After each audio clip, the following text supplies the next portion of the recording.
Will you marry me? I have money." The hot, fit woman asking for my hand in marriage was holding a tight roll of American currency in her hand. Girls giving me money and asking me for marriage is not something I encounter often.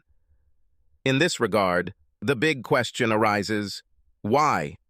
Was her request that we marry in marital bliss because of my stunning looks? I could hardly be said to be strong and fit, being just over 5'6" tall, but at best, my appearance could be described as ordinary or ordinary. I had the most forgetful face, one of thousands of nameless, ordinary people you would never notice in a crowd. Mr. Average, in height, weight, hair color, etc. I would make an excellent spy, able to sneak in and escape without anyone knowing I was there. Then, my beautiful sports car must have caught her attention. No, the 4-year-old diesel Volkswagen Jetta is hardly a baby magnet. Perhaps it was my living conditions. A huge mansion on the seashore with a yacht? Guess again.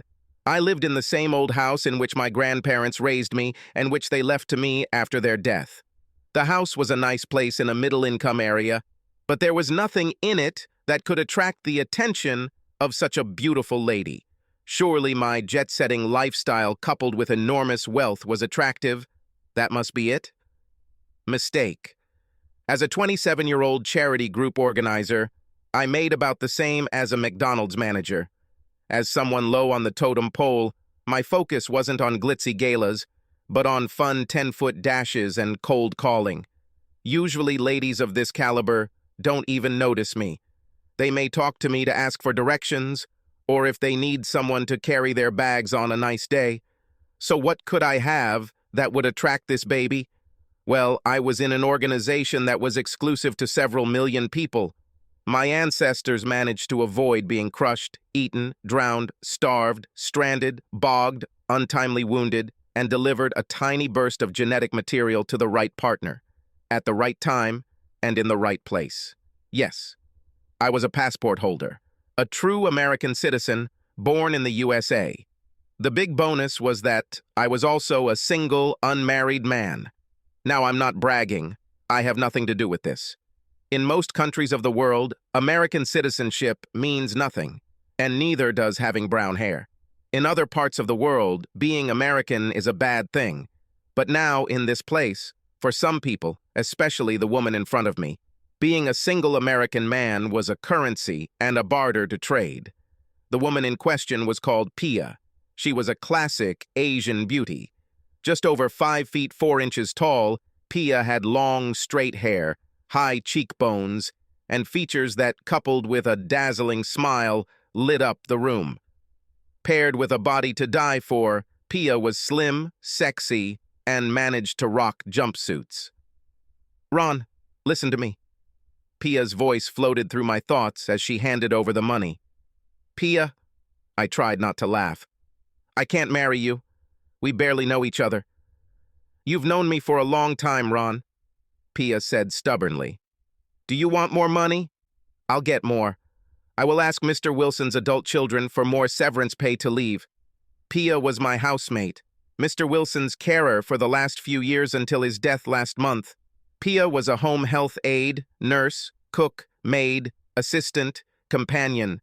Mr. Wilson was my soccer coach when I was a kid. I knew Pia quite well. She came to me whenever she had some work to do or a home renovation she couldn't do. A common act of a good neighbor. However, the marriage went a little beyond the scope of good neighborliness. Pia, I shook my head. You're just a treasure. I'm very flattered. What reason could you have for marrying me? American Immigration and Naturalization Service. Pia spat out something in her native language. I don't think it was a compliment to this government agency. The Immigration Service gave me 90 days to return home. They said my visa was no longer valid. Mr. Wilson's children are not helping. They want to sell the house. Mr. Wilson's kids give me money. I give it to you. You marry me, Ron. It's not about the money. You can't marry a person you don't love. Trust me, there is someone who will love you. With your looks, you can get any guy. Pia waved her hand. Ron, I don't have time for love. I need a good man. You are a good man. Do you want to spend the rest of your life with a person you don't love? I asked. Pia looked at me strangely. Why do you say, marry it all your life? I saw a lawyer about immigration. He said we only needed to be married for 2 years. I will leave to marry a better man than you, who is waiting for me at home. Now I had to laugh. Pia, you're just smart. How can I refuse an offer that makes me feel like I'm not only in second place, but also losing to some guy I've never met? Why not just go home to Mr. Wonderful now and live happily ever after? Pia stamped her foot. Why are you so stubborn? I need to stay in America, earn money for my mother and sister. I send all the money home, pay for my sister's school. My mother needs medicine. She is still alive. Do you want more money? I'm trying to get more. Mother dies. I don't send money home. My sister will end up on the street. Great, I thought. Now I will kill her mother and make her family homeless. Pia, I tried to bargain with her. I told you it's not about the money. If I marry you the way you want, it's called fraud. We'll both go to jail.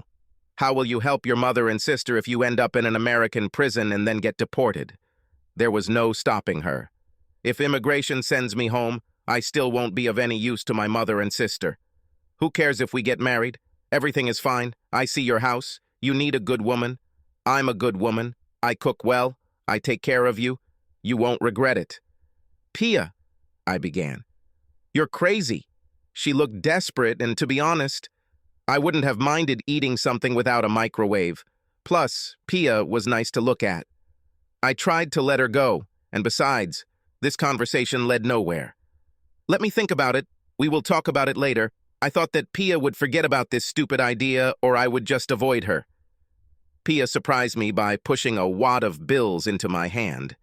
You need to think fast. Mr. Wilson's kids want me gone by the weekend. I threw the roll of bills back to Pia. Listen, Pia, I won't take your money. I turned and walked towards my house. I didn't need Pia's money. Little did anyone know this, but I was a trust fund baby. No, not from a multimillionaire's trust fund. My grandfather, many years ago, developed the key ingredient for the famous regional soft drink. The trust fund received a small percentage of sales, according to some complex formula, each year. Every March, I received a check. It wasn't enough for me to travel the world and gamble in Monte Carlo, but it was more than enough for me to supplement the income from any job I wanted.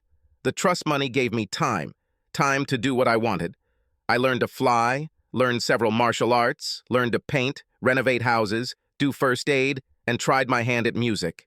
I donated regularly to several charities and community organizations, all anonymously. At the age of 17, my grandfather taught me a valuable lesson. I just received my first trust check. Naturally, this was a down payment on a new expensive car, parties with girls and drinks. In the 3rd month of my drunken sailor spending, my grandfather froze my bank account and took my car.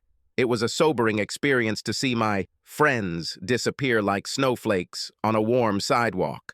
I didn't tell anyone else about my trust and lived within my means. I was amazed at the human nature of people, especially women. Girls would swoon over some guy who had a fancy car and credit cards, and I couldn't get service from a pretty bank teller until she discovered I had over 6 figures in my account. I have yet to meet a girl for whom form is not more important than function. Because of my lifestyle, several girlfriends left me. Often, after several dates, I was told, "Ron, you're a good guy, but you have such an ordinary loser's job. You're not going anywhere. I deserve better." I was okay with sex. I never had to pay for it, but while I was looking for Miss Right, they were all looking for Mr. Right Now, or a guy who could, as one popular movie said, show me the money. One-night stands are fun, but they're outdated. It seemed impossible to find a single member of the opposite sex who was not superficial. The next morning, Pia showed up at my doorstep with several suitcases and boxes. I watched in amazement as Pia stacked her things in my living room. "Ron?" Pia said, between steps from the porch to the living room. "I'll stay here while you think. You will see that life is much better with me as your wife." "Damn it, Pia," I began and looked at my watch. I was late for an important meeting. You can't stay here. Don't do anything until I return in the evening. Yes, Ron, yes, yes, Pia replied, ignoring me. You go to work, we say when you return. Go. Go now. She pushed me out the door. That evening, I came home with a speech planned out. I had to be firm, but soft. Pia can stay for a few days, but not get married. I'll ask the lawyers who manage my trust fund if they could consider helping Pia with her visa, but that's it. When I walked through the door, something changed. It took me a few seconds, but I caught it. The house was spotlessly clean. I mean, I'm not a slob, but this was the cleanest house since my grandmother died. In addition, there was a wonderful smell coming from the kitchen.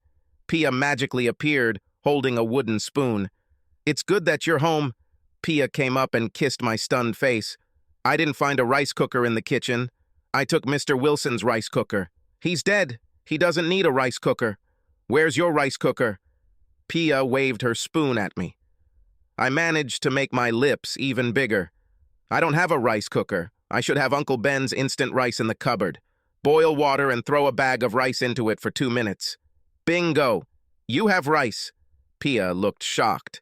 Ron, this is not rice. You need a rice cooker. Pia pointed with a spoon. You go and get yourself in order. Food will be on the table. Hurry up. The food is getting cold. It smelled good. There's no reason why my speech couldn't wait until after dinner. Another surprise awaited me in the bedroom. I opened the dresser drawer. The socks were neatly folded, even linned up. But something was wrong. I took a pair of socks and underwear. Damn Pia, she ruined my socks and underwear. Dinner was excellent, some kind of fish on a bed of boiled rice with salad. The dessert was excellent, a fruit cocktail like I've never seen before.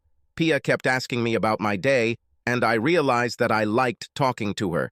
Pia seemed to understand the people I was working with and offered ideas I had never thought of about the clients and problems I was describing. Pia even told some funny stories that created a good mood at the table. Well, now is the right time. I could have ended this and started my speech, but Pia interrupted me. Ron will have time to talk later, but now go for a walk outside. Not fat, good for health. That's right, Pia, I said. Let's go enjoy this wonderful evening. You go, Pia objected. I'll clean up the kitchen first. I enjoyed my walk around the block. Pia joined me, we chatted and walked around nicely. It was a nice feeling. I didn't want to spoil the mood. Deciding that I would clarify the situation with Pia in the morning, we headed back to my house. Later that evening, I climbed into bed, and Pia was in the hall shower singing. She had a musical voice with an almost perfect pitch. I decided that Pia would sleep in one of the 3 available bedrooms. I had slept naked myself for many years and reminded myself to put on a robe whenever I left the bedroom for any reason. When I was almost asleep, when I felt a warm body lift the blanket and sneak into my bed, Pia pressed her whole body against me. Since I'm a guy, you can guess my first reaction to seeing tight female curves squirming against my rapidly awakening areas. Pia. I started trying to turn away, hiding my erection. There are 3 more bedrooms. I can move if you want to sleep here. Silly Ron, Pia said, licking my ear. No other bed has what this one has. With that, Pia dove under the covers, fulfilling my fantasy since the day I first saw her. Only Pia in real life was much better than all my fantasies. It wasn't the quick thank you for dinner and date that I was used to from previous women. Pia teased me that if they gave out medals, Pia would get a gold and a silver. She never let me please her, but I slept soundly with the biggest smile on my face. The next morning, I was able to cross one item off my bucket list. This point was waking up with pleasure. The mornings kept getting better. No cold cornflakes for me. Pia peeled fresh fruit while she baked some pastries. I never got to give my speech to Pia. I barely made it to work on time. I lasted 4 days before Pia and I were married in a civil ceremony at the courthouse. Before you think I've drained all the blood from my brain, I hired a trust-recommended law firm to draft a prenuptial agreement. It was over 100 pages long, and laid out in great detail who would get what, when, and in the event of a separation. We weren't talking about a 2-year agreement. I had to get Pia a lawyer to review the document for her. "Ron, why are we spending money on a lawyer?" Pia asked. "You are a good person. You will not deceive me." Besides, I really enjoyed being with Pia. I learned that she grew up in a fishing port on the outskirts of the city. Her father disappeared one day at sea, leaving behind her mother, Pia, and her little sister. Mom was determined to achieve success for her daughters. School and grades were religion. At the age of 11, Pia's mother took her to a moneylender.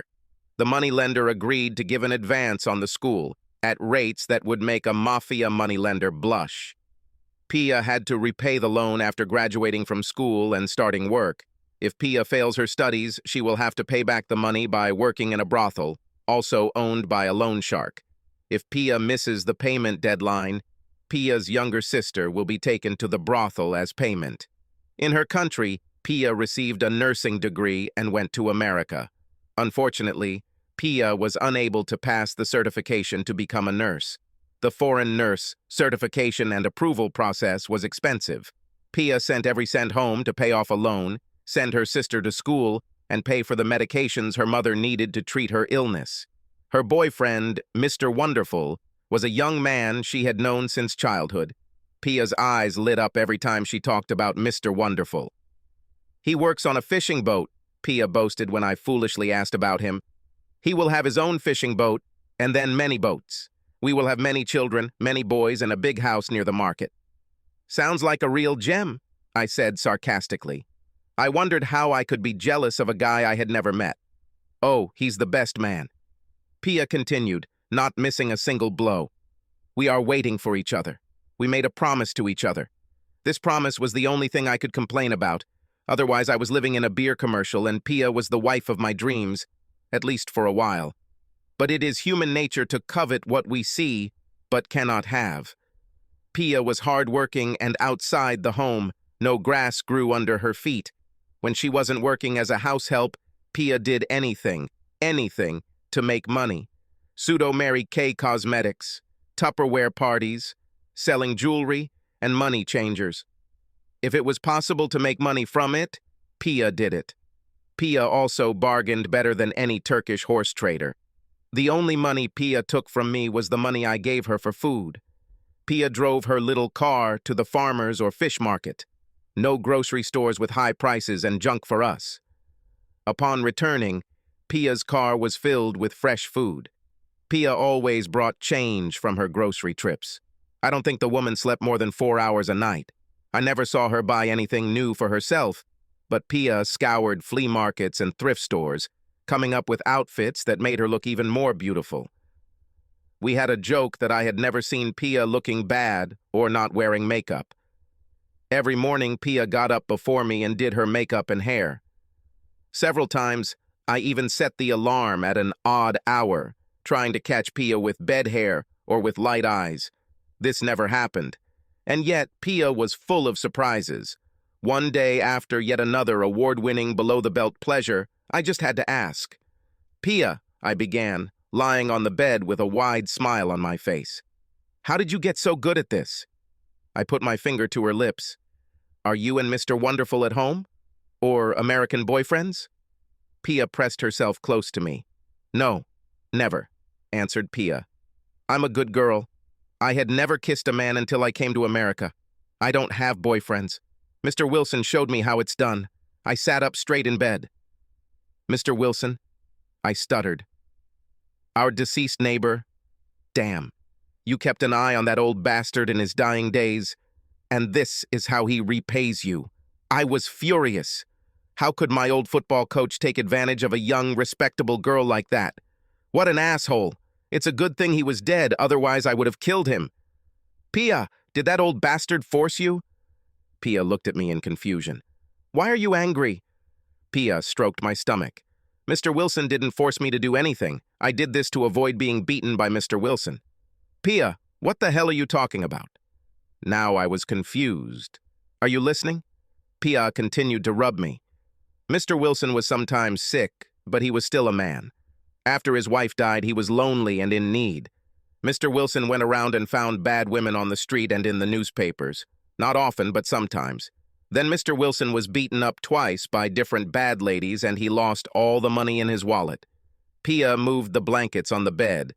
I didn't want Mr. Wilson to get hurt, but I knew Mr. Wilson was still a man. I watched the video and saw how much pleasure they give. Mr. Wilson fought me. For the first time. He made me stop, kicked me out of the room, told me he would fire me if I tried this again. I knew it wasn't true. I caught Mr. Wilson sleeping in bed. He was happy. I finished before he woke up. Mr. Wilson was still angry and scolded me, but he didn't fight anymore. I asked what he wanted and we argued for a long time, but he didn't say any more. But in the end, Mr. Wilson remained a man, and I protected him from all the bad women and beatings. Jesus Christ, Pia, I said, rubbing my chin. I hope this wasn't in your original job description. Then a thought occurred to me. You don't ensure the safety of other men by working as a housewife or other jobs? Pia wrinkled her brow in surprise. I am a wife, and I give you pleasure only as long as I am a wife. I don't do anything for anyone except my husband. Pia was so focused that her face looked absolutely wonderful, and I started laughing in spite of myself. Maybe Wilson was an old horned goat, but I knew that I couldn't hold out for long against the determined Pia. Perhaps it was a sham marriage, but for pizza's sake, I tried to keep up appearances. Pia was well connected to various Asian communities. Every weekend she had a wedding, baptism, anniversary, birthday, or other party. Pia elevated networking to a high art. She seemed to know everyone and everything that was going on. But I liked something else. People and their attitude to business.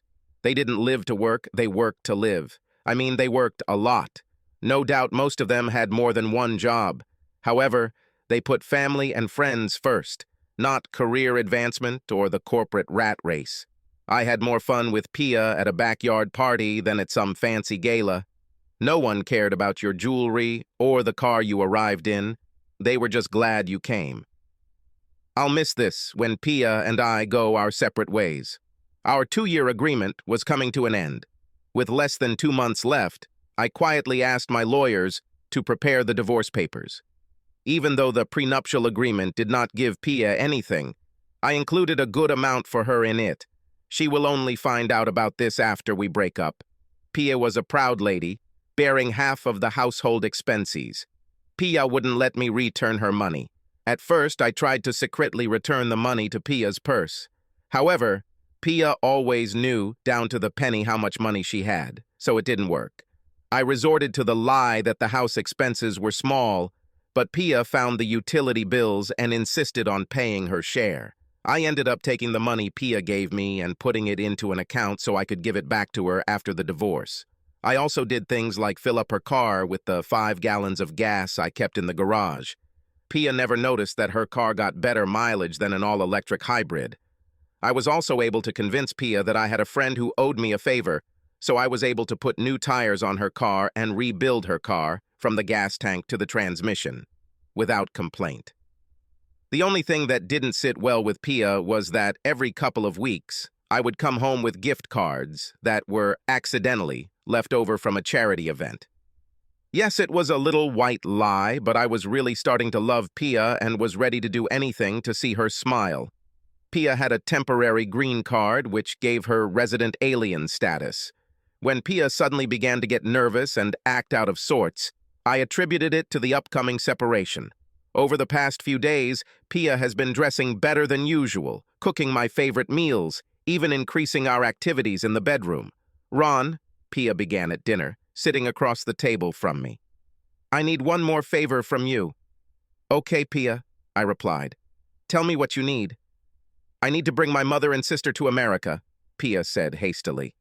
The lawyer told me that my money is not enough to, as you say, sponsor my mother and sister. We filed our income tax return as estranged spouses. Most of Pia's work and income were in cash.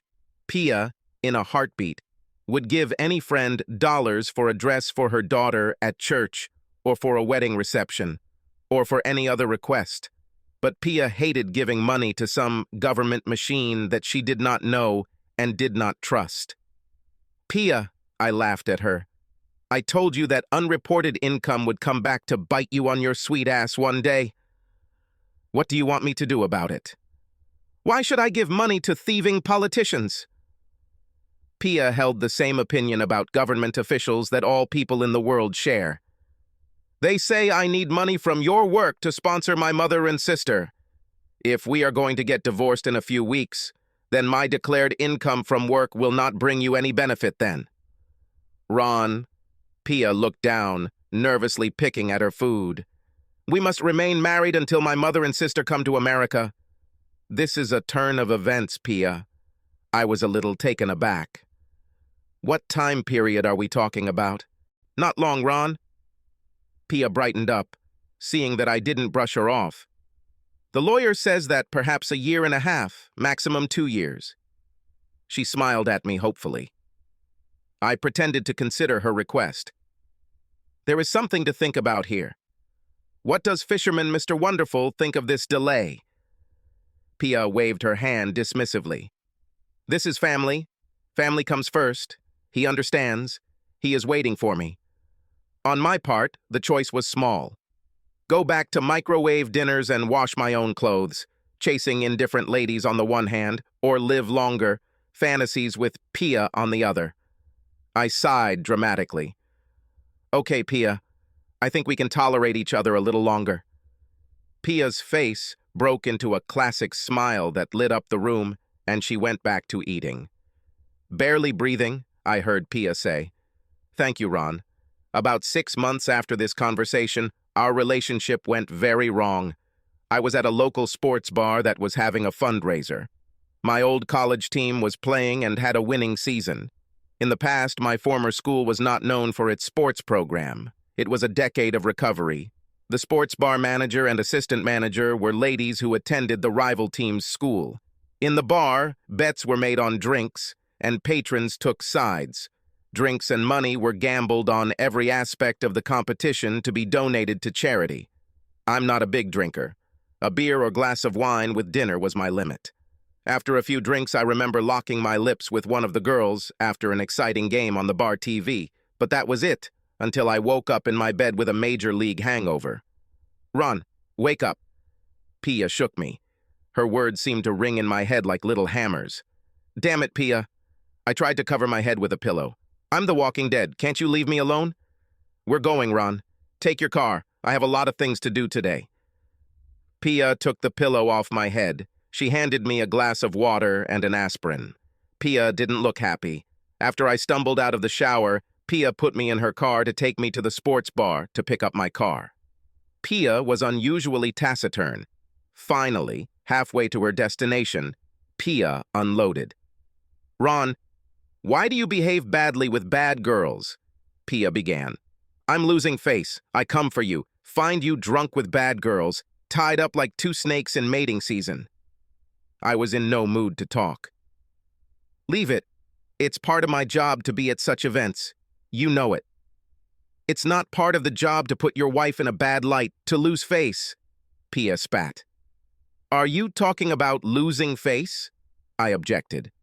What about how you light up and then run through the air for days after you receive a letter from Mr. Wonderful Fisherman? How do you think I feel after this? I know that you keep all his letters in a box and reread them. Is this how a wife behaves? Ron, it's different, Pia replied, but slowed down a little. I make sure you are never around when I read letters. I never let you lose face. I am your wife. What you did is not the same. I am not happy. If you're not happy, you should think about another job. Try selling oranges on the freeway. My head still hurts. Besides, you are my wife in name only. The rest of you belong to Mr. Wonderful Fisherman at home. Pia looked straight ahead while driving. Ron, are you saying that I don't make you happy? You always seem happy with what we do. We were in a sports bar. I was looking in my pocket for my car keys. I wasn't in the best mood. Look, Pia, you really make me happy most of the time, but this 2-year drought is the longest I've gone without real sex. And by real sex, I mean intercourse, not something you do. Pia didn't answer me as I slipped out of her car and slammed the door. The next day, the electricity was cut off in our office. We were all released from work early and sent home. As I approached the house, I was surprised to see Pia's car. Thought she had a home care job today. As I walked up the stairs to my bedroom, I heard sounds that made my heart sink. They were muffled, but they were the unmistakable sounds of sex. The feminine sounds were ones that Pia had never made for me. Pia even turned on the music, and I felt uneasy. I stopped at the bedroom door. Did I want to come in? We were married in name only. I don't know what angered me more, the fact that Pia had been teasing me for the past 2 years, or her pompous speech in the car yesterday about how she had lost face and was saving herself. What nonsense. I decided not to barge in or confront Pia. I went to get my camera, checked that there was film and flash, and then opened the door to the bedroom. I would send a beautiful portrait of her to Mr. Wonderful Fisherman. I was ready to see Pia in bed with some man in a fit of passion. What I saw was even more stunning. Pia was sitting on the bed, fully dressed, with a notepad on her lap and a pen in her hand. An intimate video was shown on TV. Pia held the VHS remote control close to her. From time to time, Pia paused the tape to record something and even rewinded the tape to different points. A stack of tapes was stacked on the bed next to her. Pia was sitting with her back to the door, so she didn't see me. After a moment, I quietly closed the door. Now I was really puzzled. What the hell is Pia doing now? I thought. Whatever it is, I better wait to find out. I walked down the stairs and out the front door. What Pia had in mind didn't take me long. When I returned later at my usual time, Pia met me at the door in a short nightie and kissed me passionately. "Ron, I missed you so much," Pia said, batting her eyelashes. "We'll go to the bedroom immediately." She turned towards me and wiggled her tight ass. I had to suppress my laughter. These conversations coming from Pia were more than funny. "Well, I don't know," I played along. "I am very tired." Pia was unstoppable. "Oh, Ron, we're going.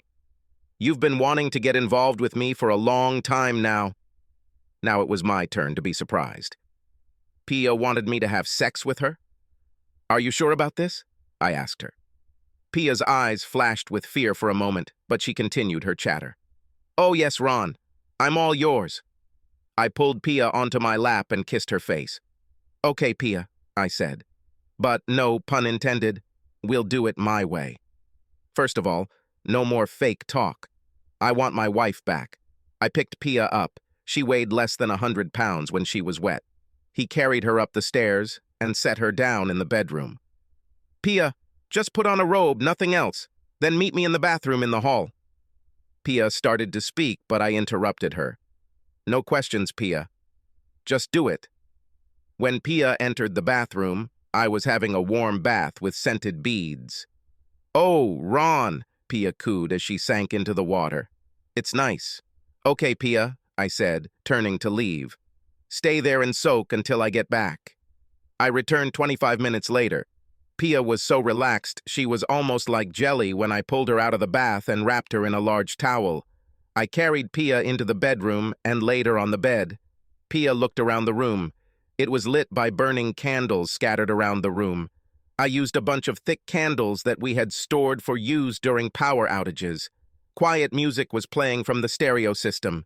He took off his boxers, climbed onto the bed, and kissed Pia on the lips, stroking her breasts.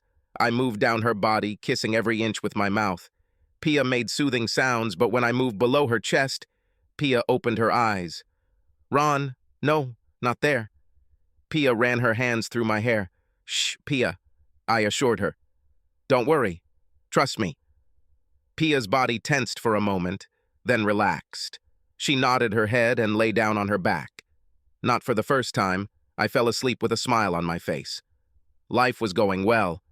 Pia hurried to the mailbox every day, looking for news of her mother and sister's request for immigration services. As far as I know, Pia still wrote and received letters from the fisherman Mr. Wonderful. This bothered me. but I decided that he only received paper letters from Pia once every few weeks, while I had Pia in real life every day, for now. Overall, I believed that at this point, I had the better side of the deal. After about 18 months, a letter arrived from the immigration service. Pia's mother and sister received permission to move to the United States. It is high time, I thought to myself. The immigration office required a blizzard of paperwork, even more than when Pia and I got married. There was always another form, document, or record that needed to be submitted, executed, or completed, and of course, always in triplicate. The treaty that ended World War II was contained on a single piece of paper. Why does the government feel the need to cut down trees in Washington state, requiring mountains of paper? After reading the message from the Immigration and Naturalization Service, I thought for a split second about destroying the letter, but just as quickly discarded the thought. Pia was always up front about everything and did her best to keep her side of the agreement. Besides, it would only delay the inevitable. We did a good job, but damn, how am I going to miss Pia? I decided that I would give her the correspondence this evening. Unfortunately, this evening, I was faced with the unpleasant task of courting one of our benefactors. This client was a classic, spoiled rich kid. Dropped out of several universities, he failed in all responsible positions in his father's companies. This man was assigned to oversee his father's charitable contributions, a position in which he could not harm the old family business. Our city had many world-class historical attractions, wonderful restaurants, and other delights. And yet this spoiled brat wanted to go to strip clubs. I never understood why strip clubs were so attractive. What a delight it is to be teased by crowds of attractive women that you will never have. It was like going to a restaurant, ordering food but not eating. What's the point? However, he was a client, and I found myself sitting in a private booth for 3 hours with some big-breasted blonde named Bambi, Lexus, or Bunny. He drank a lot, and I drank ginger ale. "What are you guys doing?" Bambi said, throwing back her top and shaking her tits, looking into the rich kid's face.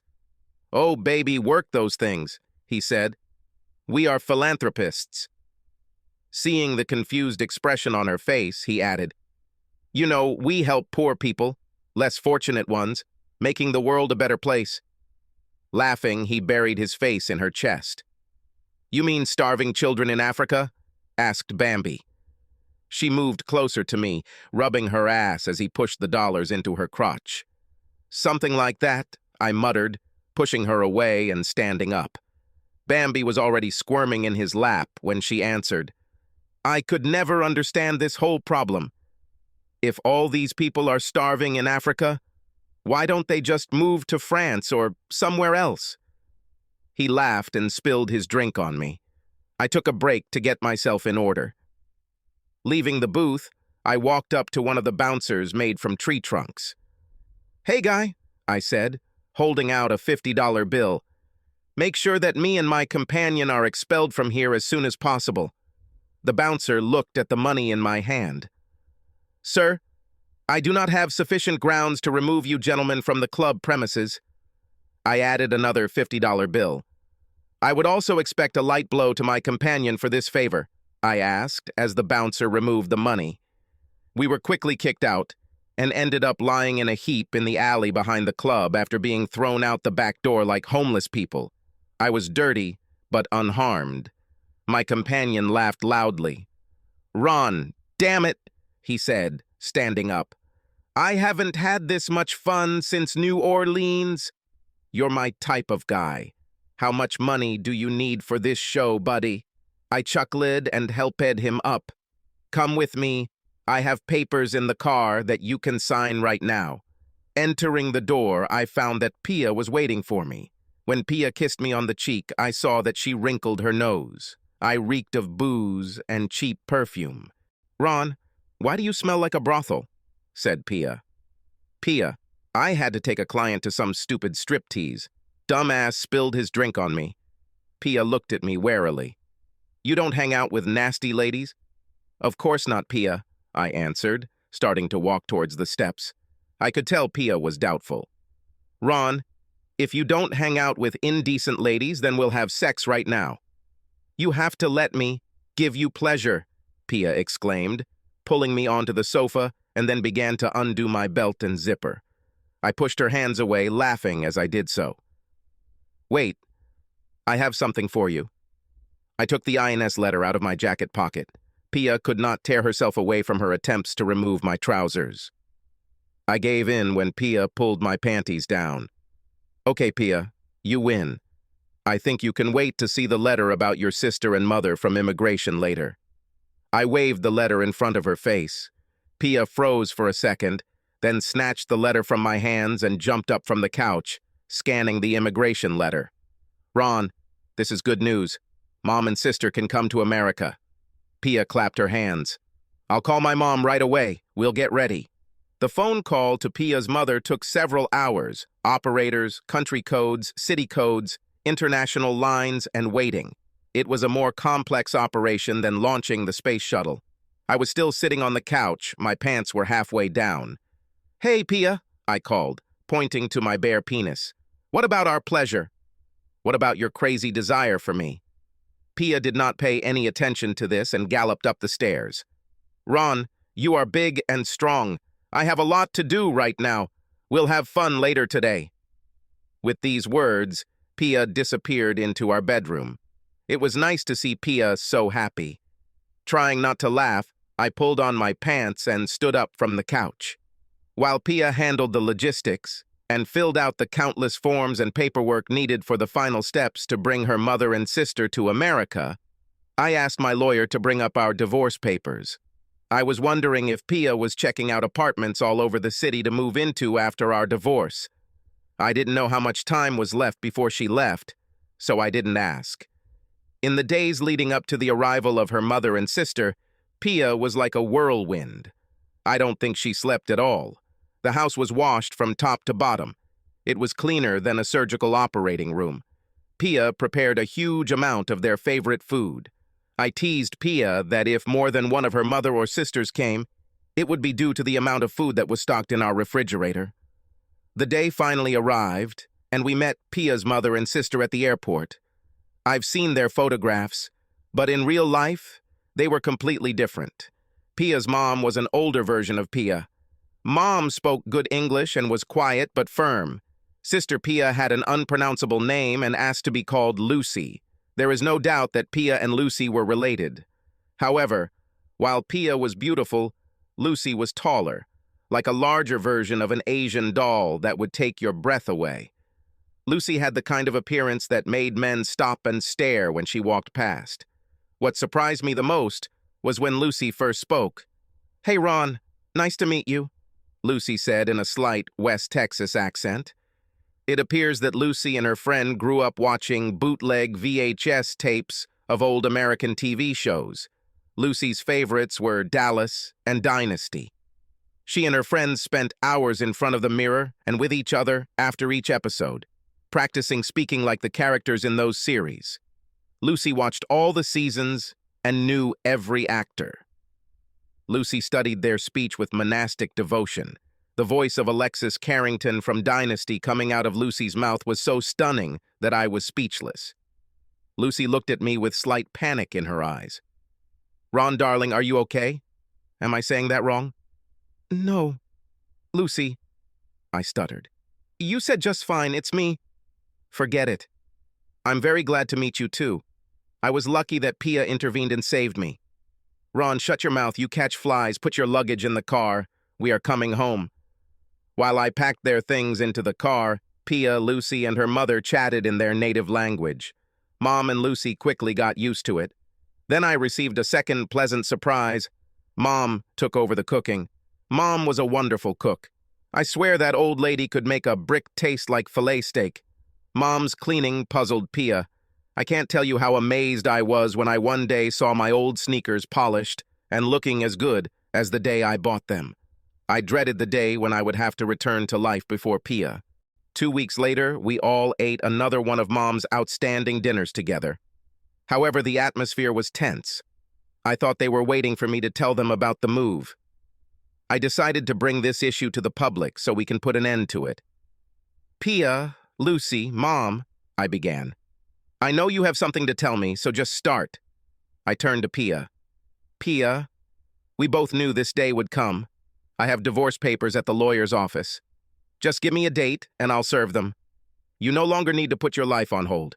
Pia, you can go home to Mr. Wonderful, your fisherman, whenever you want." At the words divorce and fisherman, I saw Lucy and her mother exchange glances and purse their mouths. There was a short burst of conversation between them in their native language before Pia finally spoke to me. "Ron," Pia began. "I need a favor from you again." Pia's sister Lucy interrupted. "Pia, please let me. Look, Ron, darling, it's me who needs a favor, not Pia." Lucy put down her napkin. "You see, Ron, I need to live in this place for 6 months to pass my diploma exams. Just think, maybe you'll agree to put up with this little me for so long." It brought me back. I looked at Pia. "Pia, what about you? Do you want this? Do you want me to delay filing for divorce?" Pia looked at her mother and sister before answering. "Ron, we are family. The family sticks together." A week later, Lucy asked me to teach her to drive. Let's see. Find myself in a car with a stunning Asian babe obeying my every command? Yes, I could do that. On the second day, I was already looking for driving schools. You know the stereotype that Asian women are bad drivers? Well, there is a reason for this stereotype. The way Lucy drove, I realized that the best drivers in the world live in Lucy's homeland, because all the bad drivers are dead. The only thing Lucy slowed down for was McDonald's. Unfortunately, Lucy had to swerve across 3 lanes of traffic to get to McDonald's. I swear McDonald's stock went up after Lucy entered the country. The delight of watching Lucy surpassed the horror of driving Lucy. After a few weeks, I could no longer hold the doorknob with both hands. After the second month, I could breathe normally when Lucy drove onto the freeway. I admit that the lessons took longer than they could have, but I discovered that Lucy has brains as well as beauty. Like Pia, Lucy was a good conservationist and knew how to not only listen but also support her point of view. One day during our conversations while driving, Lucy really puzzled me. "Ron," Lucy said, looking straight ahead, "I have to tell you that my sister Pia is dumb as a horse's ass." "Wow, Lucy," I joked. "You can't talk about my future ex-wife like that." "That's what I'm talking about, Ron darling," Lucy continued. "I can't believe that Pia is going to give up her marriage to you for that guy from home." "Lucy," I said with more feeling than I felt, "your sister Pia and I had an understanding. It was beneficial for both of us." "Oh, hell, Ron," Lucy retorted. "You love Pia, both Mom and I see it. I think Pia loves you, but doesn't know it. I told my sister that the day she throws you back into the pond, I will grab you and never let you go." With that, Lucy removed one hand from the steering wheel and ran her finger along my thigh, resting on my crotch. "Both hands on the steering wheel, Lucy," I barked. Lucy pulled her hand away from my groin and returned her hands to 2 and 10 o'clock. I adjusted the seat belt that was holding back my sudden erection. After a few moments of silence, Lucy spoke. "Sorry, Ron. I didn't mean to grab you. I had never been with a guy and wasn't sure how to behave. Mom kept me firmly under control. I just want everyone to know how things are." I relaxed before speaking. "Don't worry, Lucy. It's okay. Tell me how Pia took your claim of ownership. I don't think she cares. After all, she has Mr. Wonderful Fisherman at home." Lucy looked visibly relieved. "Ron, honey, my sister Pia freaked out when I told her I was coming for you. Pia acted as if I was going to take her virginity. We quarreled a lot. My mother even intervened. I was a little confused. Why does Pia care? I'm surprised she cares. Pia yearned for her fisherman at home, like a man dying of hunger yearns for food." Lucy clenched her jaw.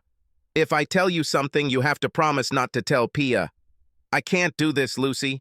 Your sister Pia is still my wife. I don't hide anything from her." Lucy's jaw dropped again. "Damn it, Ron. Then I can't tell you everything." We drove on for some time without saying anything. Finally, my curiosity got the better of me. "Fine. I promise not to tell Pia." "Now give it up," I said. Lucy pulled the car into the parking lot and obediently backed up, just as I had taught her. Ron, my sister Pia's boyfriend, returned home. A fisherman guy. He already has 2 children from 2 different women. They don't even know about each other. A damn sailor who has a girlfriend in every port. I had to laugh. Wow, Lucy, this is big news. But you have to tell your sister it's not fair to her. Lucy turned off the car. Nobody knows anything about this, not even my mother. Plus, to make matters worse, the guy Pia wants to spend the rest of her life with.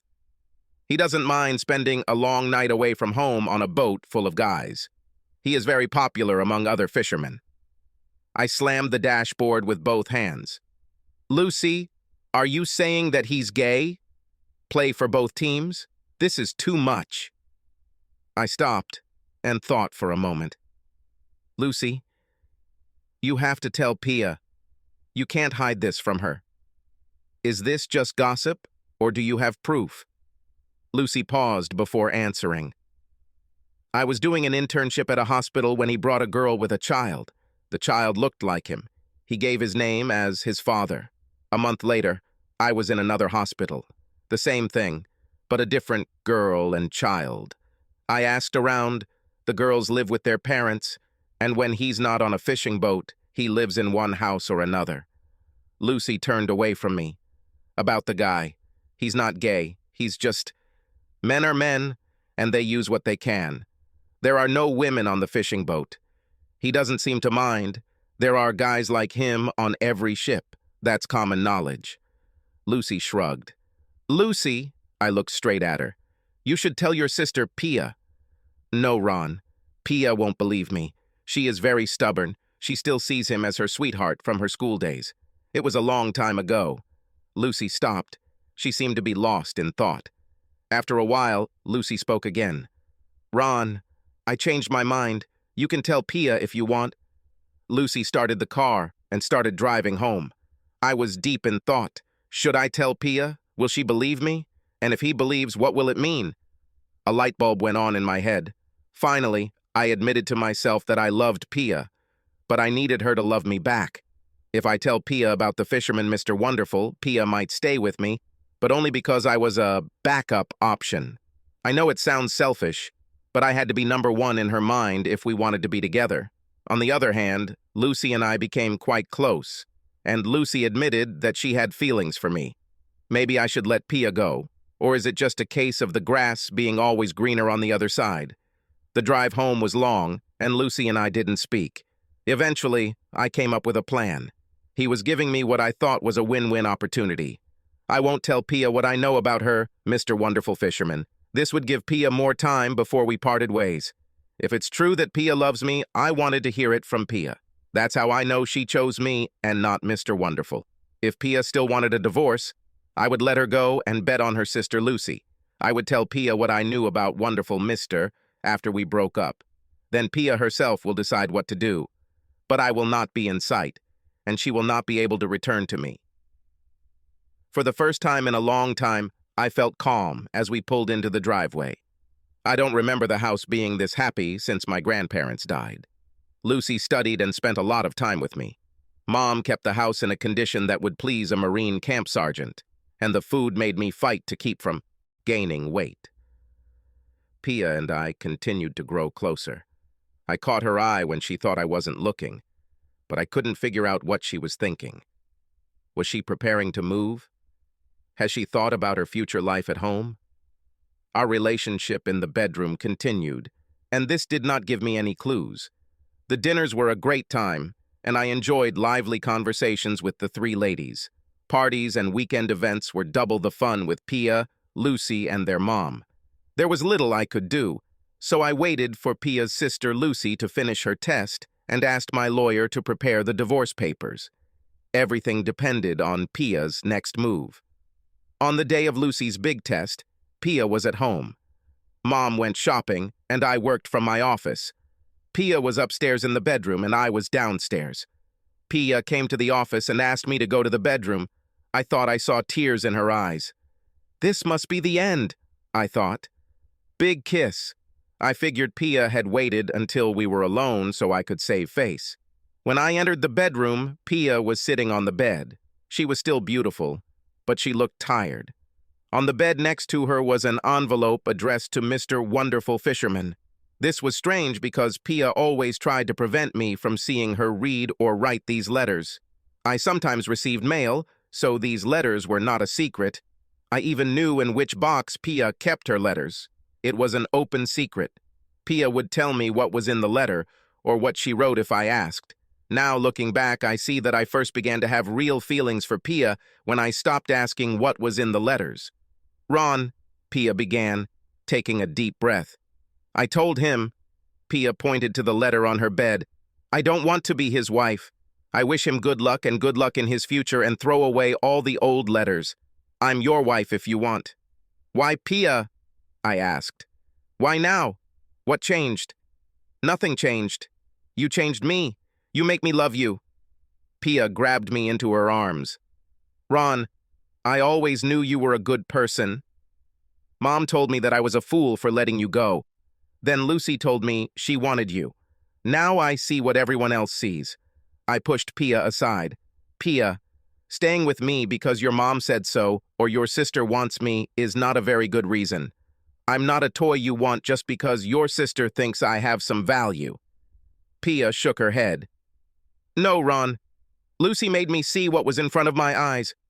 What you do for me, for the family, is what a real husband does out of love for his wife. Action all the time, and not—" Pia pointed to the envelope on the bed. "Beautiful words and promises on paper from afar. Pia, gratitude is good for pets, but it is not the basis for a lasting marriage," I told her. "When you agreed to help me, it was only gratitude, but now it's love," said Pia. "Of course, Pia. Since when?" I wasn't sure if Lucy hadn't told Pia about Mr. Wonderful at home, and I was the consolation prize. Pia sat back on the bed. "Ron, now I know that I started loving you last year. I don't care if a letter arrives." Pia touched the envelope. "When I sometimes don't answer letters or even feel awkward, I understand that it's because of you. I'm looking for time to spend together.